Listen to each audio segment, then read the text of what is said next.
Club যখন একটা financial ক্রাইসিসে ভুগছিল বিগত কয়েক মাস ধরে, তখন আমাদের ক্লাবের যে x committee member, the elected members of the club, ওনারা যখন ডিক্লেয়ার করলেন যে ওনারা চালাতে পারছেন না, অনেক অর্থ লাগবে ক্লাব চালাতে, ওনারা ওই সময় ফার্দার কন্ট্রিবিউট করতে পারছিলেন না, অনেক টাকা দেনা হয়ে গেছিলো, কোনো স্পন্সরশিপ বা ইনভেস্টমেন্ট কিছুই ছিল না। সো ওনাদের তরফ থেকে একটা প্রপোজাল দেওয়া হয়েছিল। এটাই কারেক্টলি রিমেম্বার, 3 জনকে প্রপোজালটা পাঠানো হয়েছিল। Number 1 mister Humayun Kabir, number 2 mister Naushad Siddiqui, আর নাম্বার 3 মিস্টার দীপক কুমার সিং।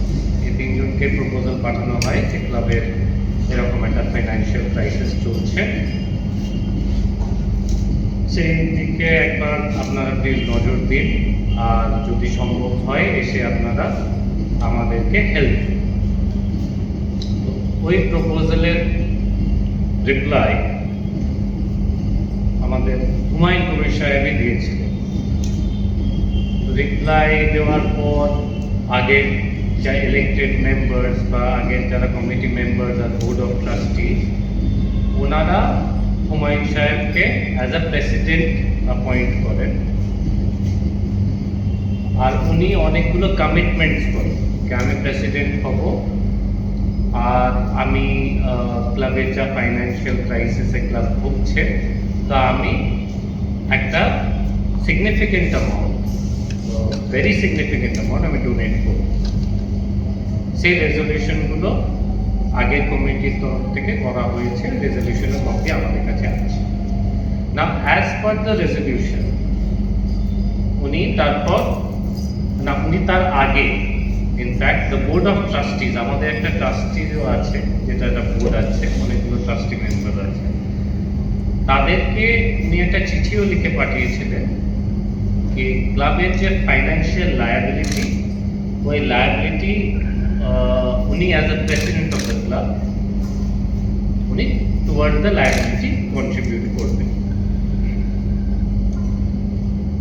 তারপর ওনার সঙ্গে এক্স কমিটি মেম্বারসরা একটা মিটিং ডাকে, ওনাকে অ্যাপয়েন্টমেন্ট করা হয় as the president of the club, and উনি ওই মিটিংয়ের রেজলিউশনে বা ওই মিটিংয়ের মিনিটস অফ দ্য বুকে উনি সই করে এই ক্লাবের বর্তমান লায়াবিলিটি হচ্ছে অ্যাপ্রক্সিমেটলি 25 কোটি টাকা, and he being the president of the club he will take care of that liability.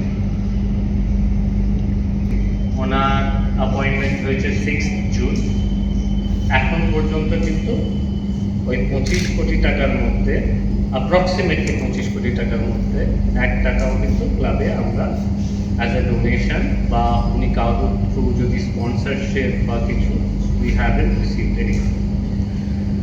তারপর গিয়ে উনি 3টে চেক দিয়েছিলেন অ্যামাউন্টিং টু 1.5 crore। তো ওই 50 লাখ করে 3টে চেকই কিন্তু রিটার্ন আসে আনপেড, যেটা নিয়ে এত কন্ট্রোভার্সি বা এত ব্যাপারটা এত হাইলাইট করে। ফেল হওয়ার পর এতদিন পর আমরা এমন একটা জায়গায় দাঁড়িয়ে আছি যে প্রেসিডেন্ট সাহেব ইজ আনরেসপন্সিভ। আমাদের ক্লাবের তরফ থেকে ওনাকে কমিউনিকেট করা হয়েছে ওভার টেলিফোন, উনি সেইভাবে উত্তর দিচ্ছেন না। তবে আমি ওই দিনে দেখলাম আমাদের যে লাস্ট ক্যালকাটা ফুটবল লিগের যে ম্যাচ ছিল, উনি লাউড স্পিকারে, বোধহয় কাজী মাসুম আক্তার সাহেবই কল করেছিলেন, ওনার ফোন তুলেছিলেন, উনি লাউড স্পিকারে উনি এই প্রতিশ্রুতি দিয়েছেন যে ওনার যা কমিটমেন্ট উনি বাই 10th of August এটা করে দেবেন। এটা কিন্তু আমাদেরকে উনি অফিসিয়ালি কিছু জানান, এটা আমি প্রেসের তরফ থেকে, মানে প্রেসে যেহেতু এটা রেকর্ড হয়েছে, আমি শুনলাম। ওই শোনার পর গিয়ে আমরা একটা মিটিং ডাকলাম। I being the general secretary of the club, আমার মিটিং, মানে I have the power to call a meeting, তো আমি মিটিং ডাকলাম। যেহেতু দীপক কুমার সিং দিল্লিতে থাকেন, উনি আসতে পারেন, বাদ বাকি সবাই মিটিংয়ে এসেছিলেন। মিটিংয়ে আমরা কিছু কিছু পয়েন্টস নিয়ে ডিসকাস করেছি আর কিছু স্টেপস নিতে চলেছি। নাম্বার 1 স্টেপ হচ্ছে হুমায়ুন কবির সাহেব যে 10 তারিখে 10th অগস্টের মধ্যে উনি যে ওনার কমিটমেন্ট, ফিনান্সিয়াল কমিটমেন্ট যেটা পুরোপুরি ফুলফিল করবেন, 10 তারিখ হচ্ছে আরও 10 দিন বাকি। এই 10 দিনে অলরেডি আপনারা তো জানেন ফিফা ব্যানে আমাদের অনেক টাকা লেগে চলবে, প্লাস কারেন্ট সিজনের এই যে প্লেয়ার স্যালারি ইত্যাদি আরও কত বকেয়া পেমেন্ট আছে যাদেরকে না দিলে তারাও হয়তো ফিফায় চলে যেতে পারে। তো আমরা যেটা ঠিক করেছি যে ওনাকে 10 দিনের আমরা সময় দেব, 10 দিনের সময় দেব। ওনাকে একটা আমরা চিঠিও পাঠিয়ে দিয়েছি ক্লাবের তরফ থেকে। 10 দিনের মধ্যে ওনার যা কমিটমেন্ট আছে ওই কমিটমেন্ট ফুলফিল করবে, তাতে আমাদের কোনো অসুবিধা নেই। বাট যেহেতু ব্যাপারটা খুবই টাইম বাউন্ড আর টাইম সেন্সিটিভ, অ্যাটলিস্ট ওনার কমিটমেন্টে যদি 50% উনি 5 তারিখের মধ্যে দিয়ে দেন, 10 তারিখে যে লোকটা পুরোপুরি কমিটমেন্ট ফুলফিল করবেন বলেছেন, 5 তারিখের মধ্যে যদি উনি 50% কন্ট্রোল দিয়ে দেন, আমাদের এই টাকাগুলো পুরাতন বকেয়া বা কারেন্ট সিজনের এইসব যে এত পেন্ডিং পেমেন্ট আছে ওইটা দিতে আমরা সুবিধা। তো এই চিঠি করা হয়েছে ক্লাবের তরফ থেকে, sign by all the members, আমাদের 9 জনের কমিটি।